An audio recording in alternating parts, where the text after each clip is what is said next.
दिल्ली और इसके आसपास का इलाका आज भी जानलेवा प्रदूषण की चपेट में है। गैस चैम्बर बन चुके दिल्ली में सांस लेना दूभर होता जा रहा है। बीती रात भी दिल्ली से लेकर नोएडा तक हवा क्वालिटी बेहद खतरनाक स्तर पर रही। उधर सुप्रीम कोर्ट की फटकार के बाद दिल्ली की केजरीवाल सरकार ने कल से एक हफ्ते के लिए स्कूलों को बंद करने के साथ ही कई सख्त फैसले लिए। लेकिन सवाल यह है, क्या सरकारी दफ्तरों और निर्माण कार्यों पर कुछ दिन के प्रतिबंध से दिल्ली वालों की सांस पर संकट का समाधान निकल पाएगा? क्या आने वाले दिनों में प्रदूषण से हालात और ज्यादा खराब हो सकते हैं? दिल्ली एनसीआर में जानलेवा हवा से जुड़ी हर बड़ी खबर आपको दिखाते हैं टॉप 9 सांस पर संकट।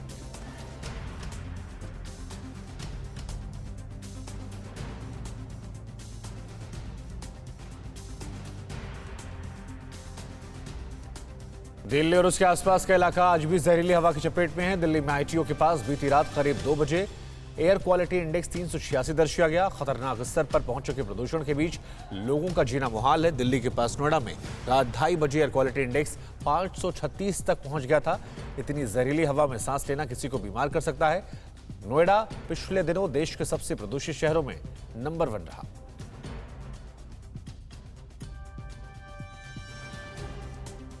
दिल्ली और उसके आसपास के इलाकों में खतरनाक स्तर पर पहुंचे प्रदूषण को लेकर सुप्रीम कोर्ट की तीखी टिप्पणी के बाद केजरीवाल सरकार ने सोमवार से एक हफ्ते के लिए स्कूलों को बंद करने का फैसला किया है। इसके साथ सभी सरकारी दफ्तरों के कर्मचारियों को घर से ही काम करने के लिए कहा गया है। निजी सेक्टर के ऑफिसों को भी वर्क फ्रॉम होम को बढ़ावा देने की सलाह दी गई है। 17 नवम्बर तक सभी तरह के निर्माण कार्य पर भी रोक लगा दी गई है।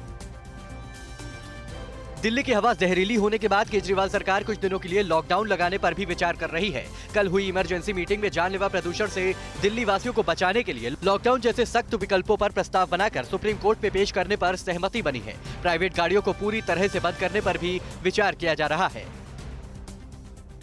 गैस चैम्बर में तब्दील हुई दिल्ली को लेकर कल सुप्रीम कोर्ट ने केंद्र और दिल्ली सरकार को फटकार लगाते हुए कहा था कि अगर जरूरत पड़े तो सरकार कुछ दिनों के लिए लॉकडाउन लगाए। इसके साथ ही वाहनों की संख्या भी कम करने के उपाय ढूंढे। सबसे बड़ी अदालत ने केंद्र और दिल्ली सरकार को प्रदूषण कम करने के लिए तत्काल कदम उठाने, इमरजेंसी उपायों की योजना के साथ सोमवार तक रिपोर्ट देने के लिए कहा है।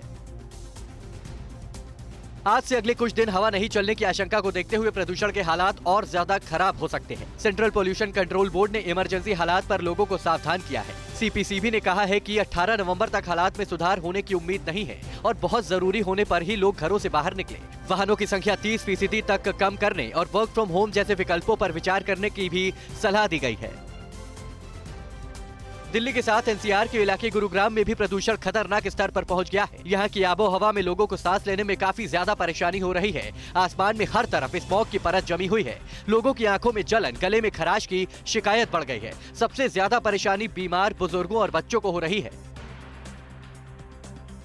दिल्ली के पास नोएडा और गाजियाबाद में भी हालात बहुत ज्यादा गंभीर बने हुए हैं। जहरीली हवा की चपेट में आए नोएडा, गाजियाबाद और बुलंदशहर में तो हालात दिल्ली से भी खराब है। कल नोएडा और बुलंदशहर देश के सबसे ज्यादा प्रदूषित शहरों में रहे। यहाँ लोगों को घरों से नहीं निकलने की सलाह दी गई। अस्पतालों में गले और सांस की परेशानी वाले मरीजों की संख्या 16% तक बढ़ गई है। लखनऊ में भी पिछले 1 महीने में हवा की क्वालिटी खराब हुई है। यहाँ का AQI 290 से 300 के बीच पहुँच गया था। लखनऊ के डीएम अभिषेक प्रकाश के मुताबिक फिलहाल लखनऊ का AQI 200 से नीचे है। सुबह शाम कई इलाकों में धूल को हवा में फैलने से रोकने के लिए पानी का छिड़काव किया जा रहा है। पेड़ों पर भी पानी का छिड़काव किया जा रहा है। कूड़े को जलाने पर रोक लगा दी गई है। उत्तर प्रदेश के नोएडा, गाजियाबाद के अलावा अलीगढ़, कानपुर और मुरादाबाद में भी प्रदूषण का स्तर खराब और बहुत खराब कैटेगरी में है। कानपुर में सुबह के वक्त धुंध की मोटी चादर वातावरण में फैली साफ नजर आती है। लोगों को आंखों में जलन, सांस में तकलीफ हो रही है। अलीगढ़ और मुरादाबाद का भी यही हाल है। अलीगढ़ में भी लोगों को कई दिनों से सांस लेने में तकलीफ हो रही है। बर्फबारी से पहले भारत में आतंकवादियों की घुसपैठ कराने की साजिशों में जुटे जिनपिंग और इमरान। रुस्तम 2 के प्रहार से कैसे चित होगी चीन की ड्रैगन सेना? बॉर्डर पार से ड्रग्स और हथियार तस्करी के सेना ने सबूत दिए। तमाम पड़ोसी मुल्कों की साजिशों जुड़ी तमाम बड़ी खबरें दिखाते हैं टॉप 9 दुश्मन चीन पाक। पाकिस्तान की जेल से रिहा किए गए 20 भारतीय मछुआरों को आज वाघा अटारी बॉर्डर पर लाया जाएगा। यहाँ पर उन्हें भारतीय अधिकारियों को सौंप दिया जाएगा। गुजरात के रहने वाले ये 20 मछुआरे उन 350 भारतीय मछुआरों में से एक हैं जिनकी सजा की अवधि पूरी हो चुकी है। पाकिस्तान ने इन मछुआरों को अपने जल क्षेत्र में कथित तौर पर गैर कानूनी तरीके से मछली पकड़ने पर गिरफ्तार किया था। पाकिस्तान अपने दगाबाज दोस्त चीन के साथ मिलकर भारत में आतंकियों की घुसपैठ कराने की साजिश रच रहा है। खुफिया सूत्रों के मुताबिक चीन की पीएलए और पाकिस्तानी सेना की मदद से एलओसी से सटे रास्तों में बर्फबारी से पहले आतंकियों की घुसपैठ की कोशिशें बढ़ सकती हैं। पिछले 3 महीने में पीएलए के अधिकारियों के 2 दलों ने पीओके के कई इलाकों का दौरा किया है। चीन की बढ़ती ड्रोन सेना से निपटने के लिए भारत ने अपने ब्रह्मास्त्र को अंतिम रूप देना तेज कर दिया है। भारत ने रुस्तम 2 ड्रोन विमान की ऑटोमेटिक उड़ान और लैंडिंग का सफलतापूर्वक परीक्षण किया है। इस ड्रोन विमान को गगन सैटेलाइट रास्ता दिखा रहा था। रुस्तम 2 ड्रोन विमान लंबी दूरी तक खुफिया निगरानी करने में सक्षम है। इसमें अत्याधुनिक रडार लगे हैं। ये ड्रोन विमान दिन और रात दोनों में ही काम करने में सक्षम है। ये 16,000 फीट की ऊंचाई पर लगातार 8 घंटे से ज्यादा समय तक उड़ान भर सकता है। डीआरडीओ ने बेंगलुरु में इसकी उड़ान की तस्वीरें जारी की है। पड़ोसी मुल्क पाकिस्तान अपनी नापाक करतूतों से बाज नहीं आ रहा है। वो ड्रोन के जरिए ड्रग सप्लाई और देश विरोधी गतिविधियों में लगा हुआ है। बीएसएफ पंजाब फ्रंटियर्स की आईजी सोनाली मिश्रा ने कहा कि 1 साल में बॉर्डर पार से आई 387 किलो हेरोइन और 55 हथियार बरामद किए गए हैं। इस दौरान जवानों ने 6 पाक नागरिकों को मार गिराया है। दुश्मन देशों को दुबई एयर शो में भारतीय वायुसेना का शौर्य देखने को मिलेगा। सारंग और सूर्य किरण एरोबेटिक्स दल समेत भारतीय वायुसेना की विमानों की टुकड़ी आज से शुरू हो रहे दुबई एयर शो में भाग लेगी। एयर शो का आयोजन 14 से 18 नवंबर तक किया जाएगा। उइगर मुस्लिमों पर चीनी अत्याचार के साक्ष्यों का तीसरा डोजियर अंतर्राष्ट्रीय अपराध न्यायालय में पेश किया गया है, जिसमें चीन में उइगर नरसंहार के खिलाफ पक्के सबूत पेश किए गए हैं। पूर्वी तुर्किस्तान में निर्वासित सरकार ने चीन में उइगरों के अपहरण और लापता होने पर कई बड़े खुलासे किए हैं। चीन पाकिस्तान से मिल रही सुरक्षा चुनौतियों से निपटने के लिए भारतीय सेना और मजबूत होने वाली है। रूस से भारतीय फौज को मिलने वाला विध्वंसक S-400 एयर डिफेंस सिस्टम 4 तरह की मिसाइलों से लैस है। पहली मिसाइल 400 किलोमीटर, दूसरी 200 किलोमीटर, तीसरी 100 किलोमीटर और चौथी 40 किलोमीटर रेंज की है। इन मिसाइलों की सॉलिड मार का पाकिस्तान के पास कोई जवाब नहीं होगा। कर्ज जाल में फंसाकर शोषण करने वाले चीन को श्रीलंका ने बड़ा झटका दिया है। श्रीलंका ने चीन से आए 20,000 टन जैविक खाद की पहली खेप लेने से इनकार कर दिया है। श्रीलंकाई वैज्ञानिकों ने चीन से आई इस खाद का विरोध किया है। श्रीलंका के इस कदम से बौखलाए ड्रैगन ने एक बैंक को ही ब्लैकलिस्ट कर दिया। सीएम योगी गढ़ में क्या कुछ बोलते नजर आए अखिलेश यादव। चाचा शिवपाल ने अखिलेश को कौन सा संदेश दिया। आजमगढ़ में विश्वविद्यालय के शिलान्यास के मौके पर अमित शाह ने क्या कुछ कहा। सीएम योगी ने किस जिले का नाम बदलने के संकेत दिए और आज प्रियंका गांधी किस जिले के पार्टी कार्यकर्ताओं को संबोधित करने वाली। राजनीति से जुड़ी तमाम बड़ी खबरें हम आपको दिखाते हैं टॉप 9 सियासी संग्राम। यूपी की 2 सबसे बड़ी सियासी पार्टियों ने कल पूर्वांचल में एक दूसरे की गढ़ में ताल ठोकी। समाजवादी पार्टी के अध्यक्ष अखिलेश यादव ने गोरखपुर में जनसभा को संबोधित करते हुए कहा कि ये चुनाव लोकतंत्र को बचाने का है। बीजेपी किसानों की आवाज नहीं सुन रही है। अखिलेश ने कहा कि जन समर्थन देखकर लग रहा है कि किसी को बुखार चढ़ा होगा या उतर गया है। गोरखपुर के बाद अखिलेश यादव का समाजवादी विजय रथ कुशीनगर के लिए रवाना हो गया। रास्ते में जगह जगह पार्टी कार्यकर्ताओं ने उनका गर्मजोशी से स्वागत किया। इस दौरान अखिलेश ने किसान आंदोलन, महंगाई और बेरोजगारी के मुद्दे पर बीजेपी सरकार को घेरा। अखिलेश आज भी कुशीनगर में जनसभा को संबोधित करेंगे। इस बीच अखिलेश के चाचा और प्रगतिशील समाजवादी पार्टी के मुखिया शिवपाल यादव परिवर्तन रथ यात्रा लेकर निकले हैं। शिवपाल के निशाने पर भी बीजेपी है। TV9 से खास बातचीत में शिवपाल ने कहा कि अखिलेश अगर उन्हें साथ ले लेते हैं तो उनका मुख्यमंत्री बनना तय है। 2 साल पहले से कहा है कि भाई या तो गठबंधन कर लो और हमारा और नेताजी का सम्मान करो। केंद्रीय गृह मंत्री अमित शाह ने कल बस्ती की जनता से यूपी चुनाव में जीत का आशीर्वाद मांगा। अमित शाह ने कहा कि सरकार ने राज्य के विकास के लिए बहुत कुछ किया है, लेकिन अभी भी बहुत कुछ करना बाकी है। शाह ने मंच से जैसे ही ये कहा कि आपका आशीर्वाद चाहिए तो पूरा ग्राउंड तालियों की गड़गड़ाहट और मोदी शाह जिंदाबाद और जय श्री राम के नारों से गूंज उठा।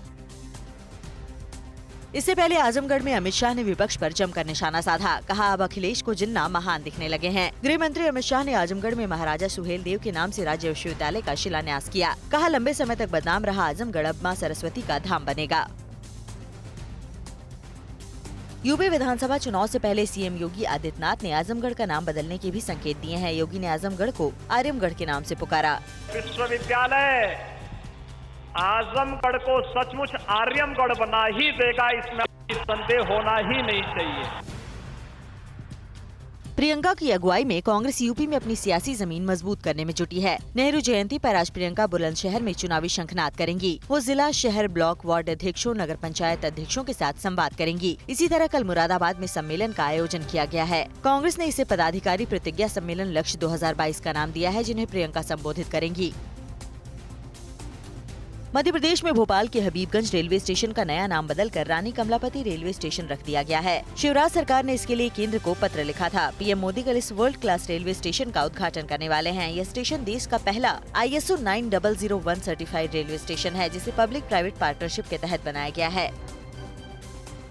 लखीमपुर खीरी हिंसा को लेकर आज पीलीभीत में किसानों की न्याय महापंचायत है। इसका आयोजन संयुक्त किसान मोर्चा ने किया है। इसमें कई बड़े किसान नेता शामिल होंगे। दावा किया जा रहा है कि पंचायत में करीब 40,000 किसान शामिल होंगे। किसानों ने केंद्रीय गृह राज्य मंत्री अजय मिश्रा की बर्खास्तगी की मांग की है। इधर महाराष्ट्र के गढ़चिरौली में मुठभेड़ में 26 नक्सली मारे गए। मणिपुर में सेना के काफिले पर आतंकवादी हमले में कर्नल समेत 5 जवान शहीद हुए। हमले में शहीद कर्नल विप्लव की पत्नी और बेटे की भी जान गई। सेना ने हमला करने वाले आतंकवादियों के खिलाफ क्या बड़ा ऑपरेशन शुरू किया है और इसी बीच केंद्रीय गृह मंत्रालय ने साफ किया है कि त्रिपुरा में किसी भी मस्जिद में तोड़फोड़ नहीं की गई है। लोगों से झूठी और भ्रामक खबरों पर भरोसा नहीं करने की अपील की गई। देश की सभी बड़ी खबरें आपको दिखाते हैं टॉप 9 राष्ट्र में।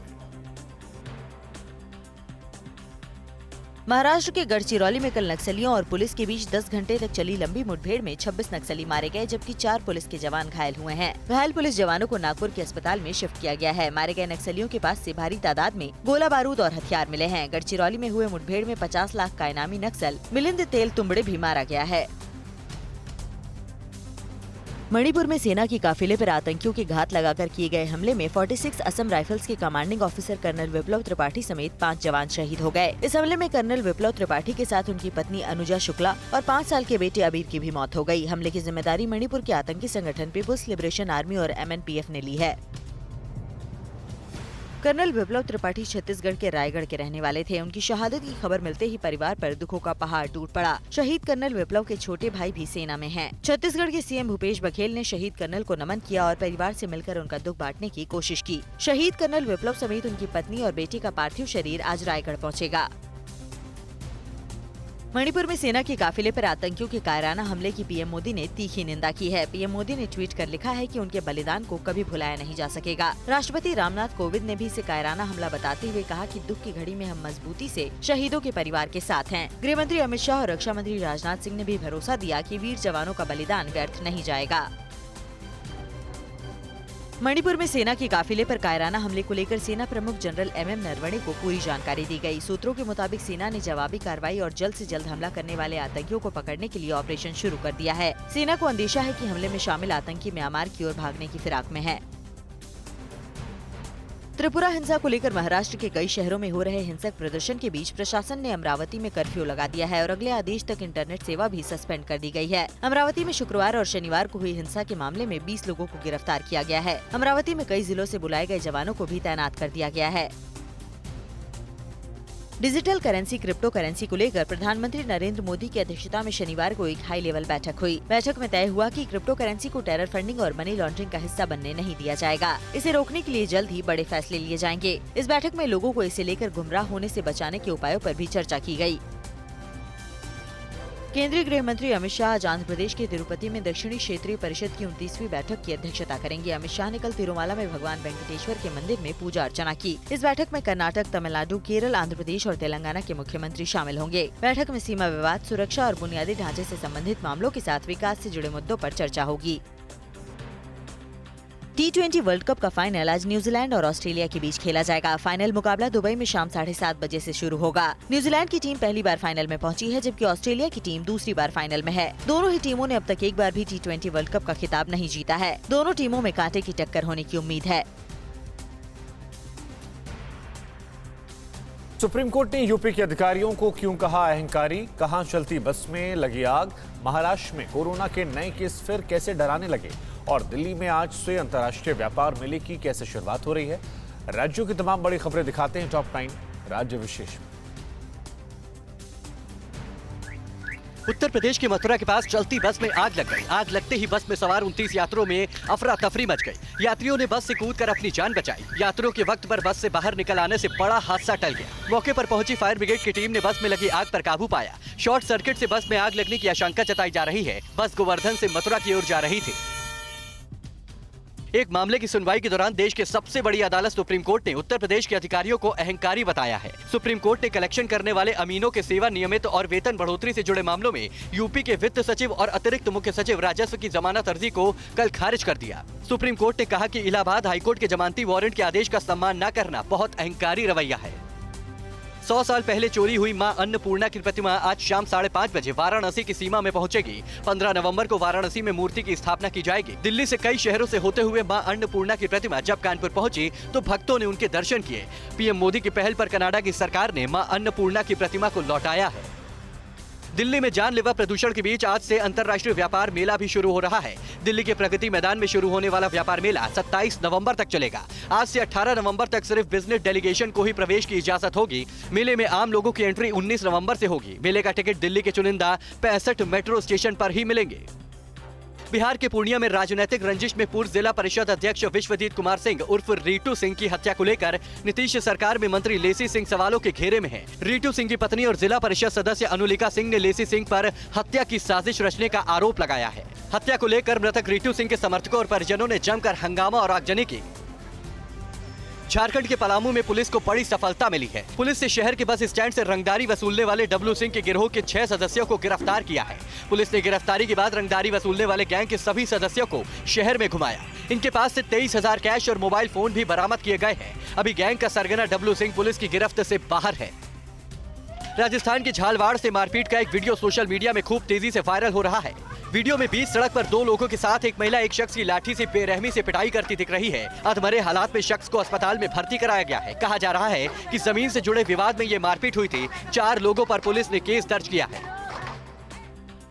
देश में त्योहारी सीजन के दौरान एक बार फिर कोरोना के मामले बढ़ने लगे हैं। महाराष्ट्र में कल एक दिन में 999 केस आ जाने से चिंता एक बार फिर से बढ़ गई है। अकेले मुंबई में 247 नए मामले मिले हैं, जबकि 24 घंटे में राज्य में 49 लोगों की इस महामारी से मौत हो गई है। महाराष्ट्र में 1020 लोग ठीक भी हुए हैं। शुक्रवार को देश में 555 लोगों की मौत इस महामारी से हुई थी। उत्तर प्रदेश के कानपुर में जीका वायरस को काबू करने के लिए स्वास्थ्य विभाग की सर्विलांस टीम घर घर जाकर जांच पड़ताल कर रही है। सर्विलांस टीम ने अब तक 4,600 से ज्यादा सैंपल लिए हैं। कानपुर में अब तक जीका वायरस के 123 मामले मिल चुके हैं, जिसमें से 86 एक्टिव केस हैं। उधर लखनऊ में भी जीका वायरस के 2 एक्टिव केस मिल चुके हैं। इधर काबुल में बम धमाकों में 6 लोगों की मौत हो गई। सूडान में सेना के खिलाफ लोकतंत्र समर्थकों का प्रदर्शन। बेलारूस पोलैंड में तनाव। सीरिया की प्राइवेट एयरलाइंस ने रोकी मिन्स्क की उड़ान। सऊदी अरब के हवाई हमले में कहां 3 बच्चों की मौत हुई। और ग्लोबल टेंशन से जुड़ी सारी बड़ी खबरें दिखाते हैं top 9 world battle ground. Afghanistan की राजधानी काबुल में मिनी बस में हुए धमाके में 6 लोगों की मौत हो गई, जबकि 7 लोग घायल हो गए। ये घटना कल अल्पसंख्यक शिया बहुल इलाके में हुई। ब्लास्ट के बाद बस धू धू कर जलने लगी। हमले के पीछे आतंकी संगठन इस्लामिक स्टेट का हाथ होने की आशंका जताई जा रही है। सूडान के सुरक्षा बलों ने लोकतांत्रिक अधिकारों की मांग कर रहे लोगों पर फायरिंग की और आंसू गैस के गोले भी दागे। इसमें एक प्रदर्शनकारी की मौत हो गई, जबकि कई लोग घायल हो गए। सेना ने 25 अक्टूबर को देश की सत्ता पर कब्जा कर लिया था और इसके विरोध में लोकतंत्र के हजारों समर्थक सूडान की सड़कों पर फिर प्रदर्शन कर रहे थे।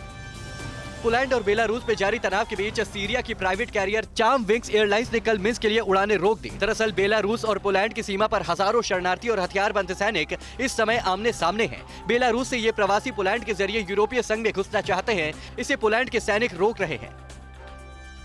यूरोप इस समय बारूद के ढेर पर बैठा नजर आ रहा है। बस एक छोटी सी चिंगारी कभी भी यूरोपीय देशों के बीच युद्ध का बिगुल फूंक सकती है। इसमें एक तरफ रूस और बेलारूस है, जबकि दूसरी तरफ अमेरिका, यूक्रेन, पोलैंड, ब्रिटेन और फ्रांस जैसे देश हैं। इन सबके बीच ब्रिटिश और अमेरिकी वायुसेना के लड़ाकू विमानों और स्ट्रैटेजिक बॉम्बर्स ने नॉर्थ सी के ऊपर एक साथ उड़ान भरकर पूरी दुनिया को अपनी ताकत दिखाई है।